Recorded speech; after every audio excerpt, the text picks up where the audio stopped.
The afternoon sun streamed through the windows of my modest apartment as I arranged the final touches for my baby shower. At 7 months pregnant, everything felt surreal. In 4 months I'd be holding my daughter. The excitement should have been overwhelming, but instead, I felt that familiar knot in my stomach that always appeared before family gatherings. My sister Victoria had insisted on helping organize the shower, which really meant she'd invited herself and our entire extended family to what I'd planned as a small gathering with close friends. She'd also insisted on hosting it at my place, since you can't afford anywhere nice. "Emma, sweetie, we need to talk," Victoria announced the moment she walked in, her designer heels clicking against my hardwood floors. Behind her trailed our mother, our Aunt Patricia, and 3 cousins I barely spoke to anymore. Each carried expensive purses and wore expressions that screamed intervention. "The decorations look quaint," Mom said, surveying my carefully chosen baby blue and gold streamers. "Very budget-friendly." I forced a smile. "I like simple." Victoria set down a gift bag, clearly expensive, and positioned herself in the center of my living room like she was calling a board meeting. "Emma, we're family. We love you. But we're concerned." "About what?" "About this," she gestured at my stomach. "You're about to become a single mother with no support system and no financial stability. Do you have any idea what babies cost?" The room fell silent. My 3 friends who'd arrived early, Sarah, Maya, and Jessica, shifted uncomfortably on my couch. They knew better than to engage when my family got like this. "I've done my research," I said quietly. "Research?" Aunt Patricia laughed. "Honey, research doesn't pay for diapers. You work at that little nonprofit. What do you make? 30,000 a year." 42, I corrected. 42,000. Victoria threw her hands up dramatically. "Emma, babies cost $300,000 to raise. That's more than you make in 7 years." The cousins nodded sagely, like Victoria had just quoted scripture. "Where's the father?" Mom asked for the 100th time.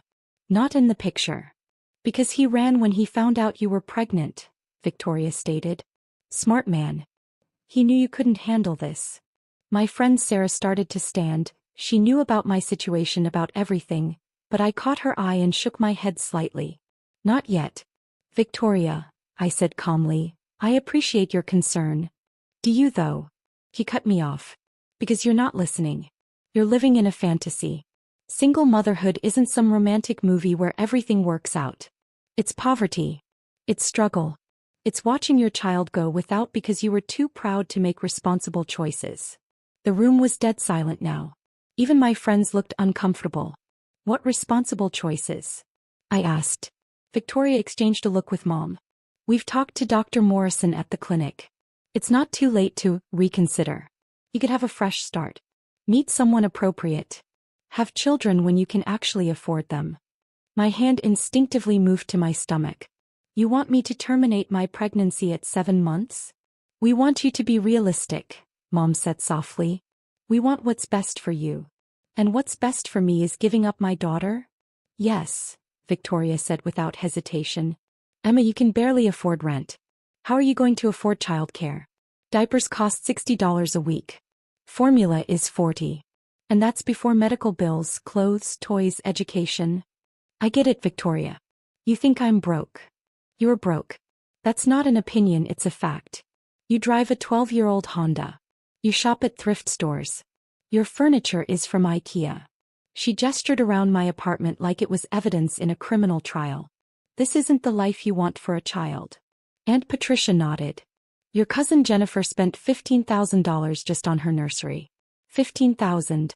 That's half your annual salary. The stroller alone was 800, added cousin Michelle. A good car seat is 300. Don't even get me started on the crib." They were building momentum now, each adding their own financial horror story about child-rearing costs. I let them talk, sitting quietly with my hands folded over my bump. "And what about college?" Victoria continued. "Do you want your daughter working 3 jobs to pay for school like you did? Do you want her wearing second-hand clothes while her classmates have designer everything?" "There's nothing wrong with working for what you want," I said. "There's nothing wrong with being able to afford what your child needs," Victoria shot back. "Emma, I love you. We all love you. But love doesn't pay for pediatrician visits." The doorbell rang, interrupting Victoria's monologue. I started to get up, but Sarah was already moving toward the door. "I'll get it," she said quickly. More guests, I assumed. Probably Victoria's friends who'd want to join the pile-on about my financial inadequacy. But then I heard Sarah's surprised voice. Oh, Dr. Harrison. Please come in." Dr. Michael Harrison stepped into my living room and the entire dynamic shifted. He was tall, distinguished, with silver hair and the kind of presence that commanded immediate respect. He wore a perfectly tailored suit and carried himself like a man accustomed to being the most important person in any room. My family's expressions changed instantly. Victoria smoothed her hair. Mom sat up straighter. The cousins suddenly looked like schoolchildren when the principal walked in. "Miss Thompson," Dr. Harrison smiled warmly at me. "I apologize for interrupting. I know you're hosting a celebration." "Not interrupting at all," I said, genuinely pleased to see him. "Everyone, this is Dr. Michael Harrison." Victoria's eyes lit up. "Are you Emma's obstetrician?" Dr. Harrison chuckled. "No, though I'm honored by the assumption. I'm the Chief Executive Officer of Presbyterian Medical Center." The room went completely still.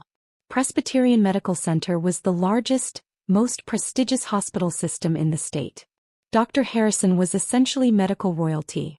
"Emma," he continued, pulling out his phone, "I wanted to show you the progress photos of the new maternity wing. The contractors finished the interior yesterday, and I think you're going to be thrilled with how it turned out." He held out his phone, showing me pictures of a stunning, state-of-the-art maternity ward. Private rooms with floor-to-ceiling windows, advanced monitoring equipment, spa-like amenities.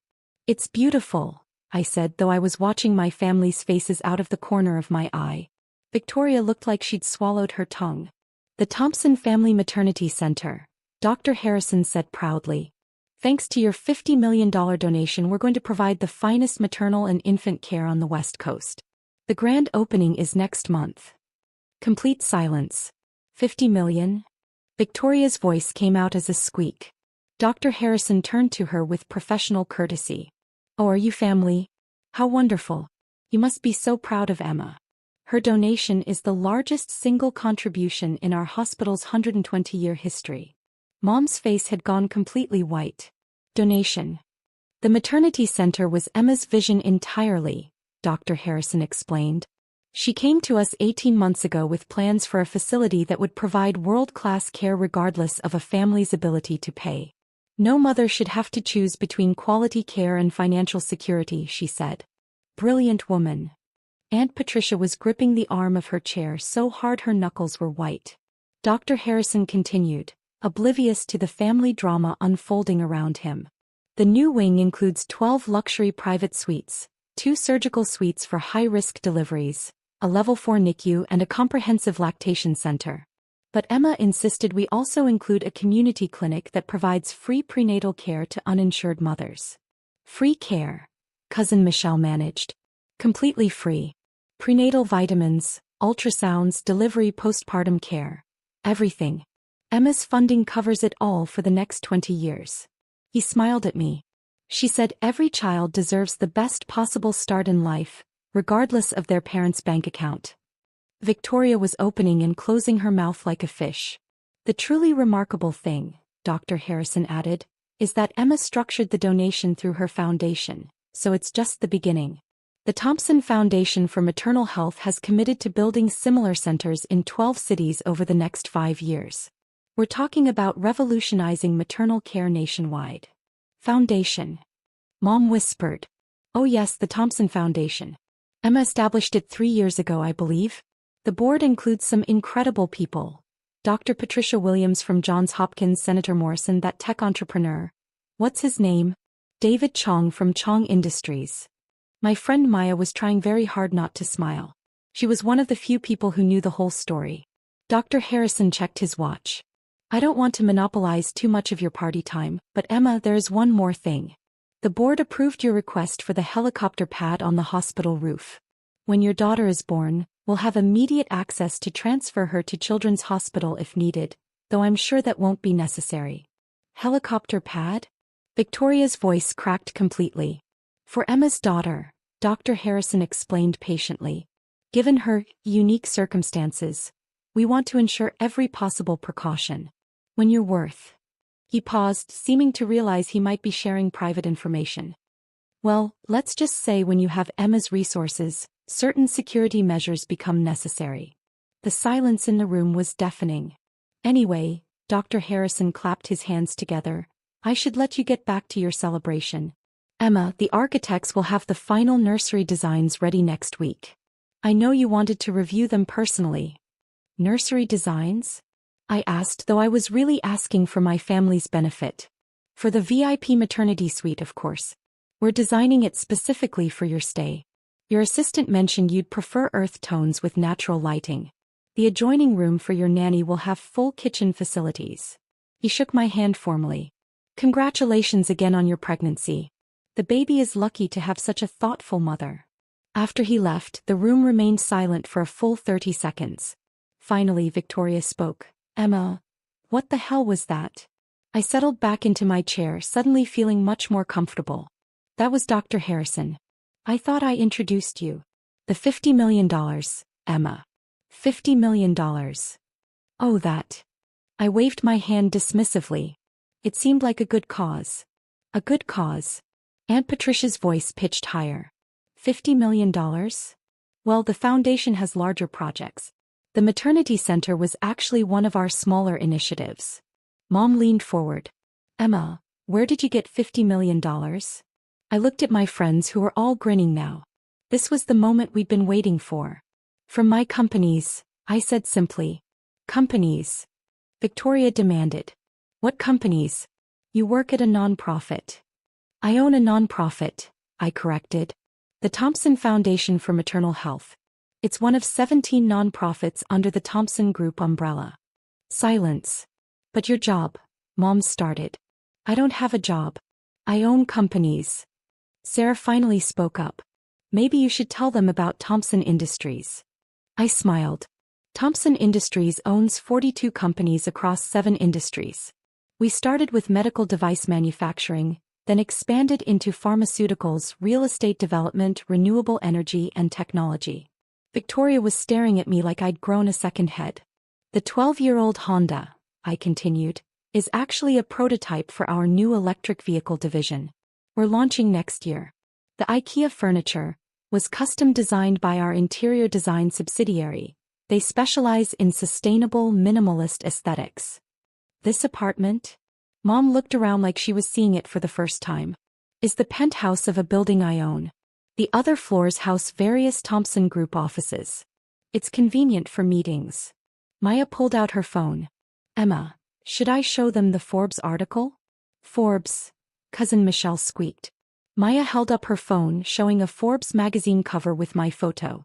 The headline read, The Invisible Billionaire, How Emma Thompson Built a $4.8 billion Empire While Flying Under the Radar. Victoria grabbed the phone, scrolling frantically through the article. It says here. She read aloud, that you're worth $4.8 billion. That was last quarter, I said. The renewable energy acquisition pushed us over $5 billion last month. Complete silence. Emma, Mom said slowly, why didn't you tell us? I considered the question seriously. Tell you what? That I could afford to have a child. You were so certain I couldn't.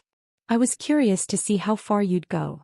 We were trying to help, Victoria protested weakly. By suggesting I terminate my pregnancy at 7 months? Victoria had the grace to look ashamed. Here's what's actually happening, I continued. My daughter will be born in the finest maternity center on the West Coast, which bears her family name. She'll have a team of the best pediatricians in the country. She'll attend the best schools, have every opportunity, and want for nothing. I paused, looking at each family member. But more importantly, she'll be raised to understand that a person's worth isn't measured by their bank account. She'll know that kindness matters more than wealth, that helping others is more valuable than expensive purses, and that family means supporting each other, not tearing each other down. Aunt Patricia cleared her throat. Emma, we didn't know. You didn't know because you didn't ask. You saw my modest car and my simple apartment and assumed I was poor. You never once asked what I did for work or whether I needed help, or how I was feeling about becoming a mother. The room was uncomfortably quiet. For the record, I added, I chose this lifestyle deliberately. I wanted to raise my daughter with normal values, not surrounded by excessive wealth. But that was my choice to make, not yours. Victoria finally found her voice. Emma, I'm sorry. I thought I was being helpful. Were you helpful when you suggested I give up my baby? Or when you said her father was smart to abandon us? Victoria winced. My phone buzzed with a text message. I glanced at it and smiled. Actually, speaking of her father, I said, he'll be here in about 10 minutes. Her father's coming? Mom perked up with interest. David Chong, I said casually. From Chong Industries. Dr. Harrison mentioned him earlier. He's on the foundation board. Sarah grinned. Should I mention that David proposed last month? The room exploded. You're engaged. Victoria shrieked. To David Chong? Mom's eyes were wide. The David Chong who owns half of Silicon Valley? That's the one, I said, admiring my engagement ring. A simple, elegant band that probably cost more than most people's cars. We wanted to wait until after the baby was born to have the wedding, but given today's conversation, maybe we should move it up. I'd hate for you to think I was raising my daughter without a support system. The doorbell rang again. That'll be David, I said, pushing myself up from my chair. He's probably bringing the baby gifts. I walked to the door, leaving my family sitting in stunned silence. David stood in the hallway holding an enormous gift basket and wearing his usual warm smile. He was exactly the kind of man my family would approve of. Successful, handsome, obviously wealthy but not flashy about it. How's my favorite soon-to-be mama? He asked, kissing my cheek. Better now, I said honestly. He looked past me at the crowded living room. Should I ask how the family meeting went? You could say it was enlightening. David laughed. Well, I brought presents for everyone. Hopefully that helps. As we walked back into the living room, my family arranged themselves like they were posing for a portrait. Suddenly everyone was smiling. You must be David, Victoria practically purred. I'm Emma's sister. The famous Victoria, David said diplomatically. Emma's told me so much about you. I wondered if he meant the stories about Victoria's shopping addiction or her habit of borrowing money she never repaid. David, Mom stepped forward. What a surprise to meet you. Emma never mentioned that she was engaged to one of the most successful entrepreneurs in the country. David finished with a smile. Emma's always been modest about her accomplishments. It's one of the things I love about her. He handed me the gift basket, which contained what looked like very expensive baby items. From the Chong family, he explained. My mother insisted on the platinum baby spoons. Apparently it's tradition. Platinum baby spoons. Victoria looked like she might faint. Emma, David continued, I have some news about the foundation. The World Health Organization wants to partner with us on the Global Maternal Health Initiative. They're offering a matching grant, $2 billion over 10 years. $2 billion. I repeated. To expand the maternal health centers to developing countries. Your vision of universal access to quality maternal care could actually become reality. My family was listening to this conversation like they were watching a tennis match. There's also news about the wedding venue, David added. The vineyard in Tuscany is available for next month if we want to move up the timeline. My parents could fly everyone out on the company jet. Tuscany, Victoria whispered. David turned to address the room. I hope you'll all be able to join us. Emma's talked about how important family is to her. The irony was not lost on anyone. For the next hour, David charmed my family while I opened baby gifts. The presents from my friends were thoughtful. Books, handmade blankets, framed photos. The gifts from my family, hastily purchased that morning, looked pathetic by comparison.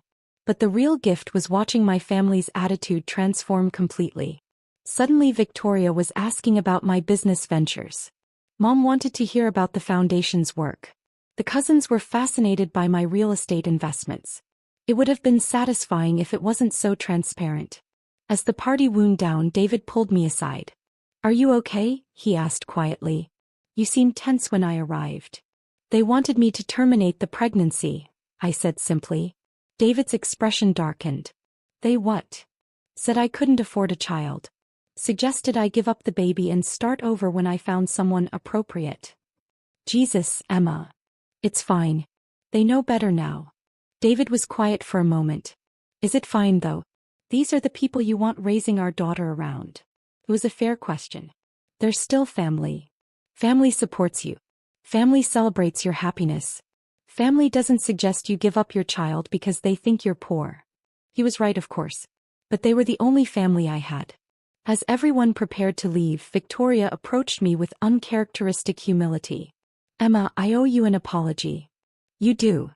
I was horrible today. I said things I can't take back. You did. She looked genuinely distressed. How can I make this right? I considered the question. You can start by never again presuming to know what's best for my life. You can stop judging people based on their appearance or possessions. And you can think very carefully about whether you want to be the kind of aunt who tried to convince her sister to give up her baby. Victoria nodded, tears in her eyes. I will. I promise. We'll see. After everyone left, I sat in my quiet apartment with Sarah, Maya, and Jessica. The sun was setting, casting golden light across my simple, beautiful space. That was intense, Maya said. Think they learned anything? Jessica asked. I rubbed my belly, feeling my daughter move. I hope so. She's going to need aunts and grandparents who love her unconditionally. And if they don't? Sarah asked. Then she'll have plenty of other people who do. My phone buzzed with a text from Victoria. Emma, I've been thinking about what you said. Would you be willing to have coffee this week? I want to understand your work with the foundation. Maybe I can help. I showed the text to my friends. Progress? Maya asked. Maybe, I said. We'll see if she means it.